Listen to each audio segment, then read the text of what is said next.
X to the power m into x to the power n, right. इसको examples हम पहले समझते हैं। ये आपका x जो है ये बेस होता है, this one is called the base, right, and this one is called the power, right. तो यहाँ पे दो टर्म है, एक टर्म आपका x to the power m है और दूसरा term x to the power n है, राइट। और इन दोनों टर्म्स का क्या किया गया है, मल्टीप्लिकेशन किया गया है।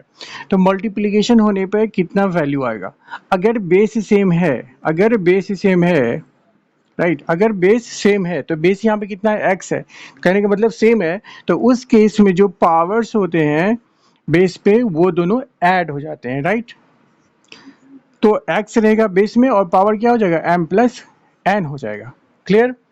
अगर हम इसे एग्जांपल से समझे, जैसे कि इफ m इक्वल्स टू 2 ले लेते हैं और n इक्वल्स टू 3 ले लेते हैं, राइट। अब यहाँ पे क्या हो रहा है, इस टर्म में लिखा जाए तो ये होगा आपका x to the power 2 into x to the power 3। यहाँ पे जस्ट मैंने क्या किया है कि जो बेस है उसका जो पावर है उसको 2 और 3 से रिप्लेस किया है, मतलब m और n की जगह क्या लिखा है, 2 और 3। अब इस तरह से हो गया वैल्यू हमारा x square into x power 3 हो गया। अब इनको मल्टीप्लाई करने पे क्या होगा, जो रूल कहता है वो कहता है कि इनका जो पावर है वो ऐड होगा, मतलब m प्लस एन होगा। तो m प्लस एन कितना हो जाएगा, दोनों पावर ऐड हो रहा है, मतलब 2 प्लस 3 दैट इज हो गया x टू द पावर 5। तो ये हो जाता है आंसर हमारा।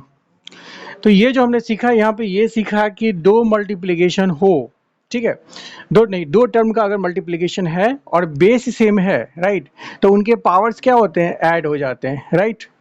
इसी तरह से अगर हम m की वैल्यू अगर -5 लेते हैं और n की वैल्यू अगर 2 लेते हैं तो उस केस में ये वैल्यू कितना देगा, x to the power m that is -5 into x to the power n की वैल्यू 2 है, राइट। तो यहाँ से अब क्या करेंगे, जो पावर्स है उसको हम ऐड करेंगे, राइट। तो -5 जो एक पावर है इसको किसके साथ आप ऐड करेंगे, 2 के साथ ऐड करेंगे, राइट। तो ये कितना हो जाता है, x to the power -5 plus 2 that is x to the power -3, this will be the answer.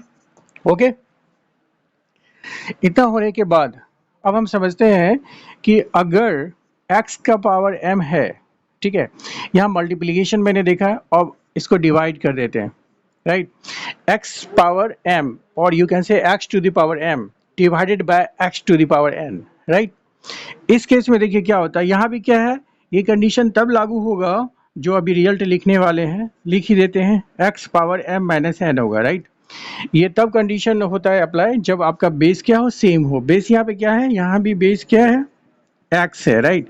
Same base हो तो जो पावर्स होते हैं वो सब्ट्रैक्ट हो जाते हैं, ठीक है। न्यूमरेटर में जो पावर है बेस का वो m है, उसमें से सब्ट्रैक्ट करेंगे, जो डिनोमिनेटर में जो पावर है n उसको सब्ट्रैक्ट करेंगे, राइट। और बेस तो हमारा x ही रहेगा। तो ये तब होता है जब हम डिवीजन की बात करते हैं। ओके, चलिए यहाँ इसका एग्जाम्पल हम देखते हैं। इफ, चलिए फर्स्ट वाला केस यहाँ दिया हुआ उसी को लेके चलते हैं हम। तो यहाँ पे क्या हो जाएगा, m इक्वल्स टू 2 और n इक्वल्स टू 3 है, तो यहाँ लिखेंगे x to the power 2 and divided by x to the power n की वैल्यू कितनी है, 3 है, राइट।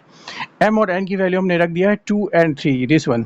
अब इसको सॉल्व करेंगे, सॉल्व करने का मतलब ये जो लॉ है उसको अप्लाई करेंगे आप, राइट। तो ये हो जाएगा आपका 2 माइनस 3, क्योंकि यहाँ होना क्या है, m minus n, m equal to 2, तो 2 minus n equal to 3, 2 minus 3, right. तो ये हो गया आपका x to the power -1, this one will be the answer, right. तो ये डिवीजन का केस था और ये मल्टीप्लिकेशन का केस था।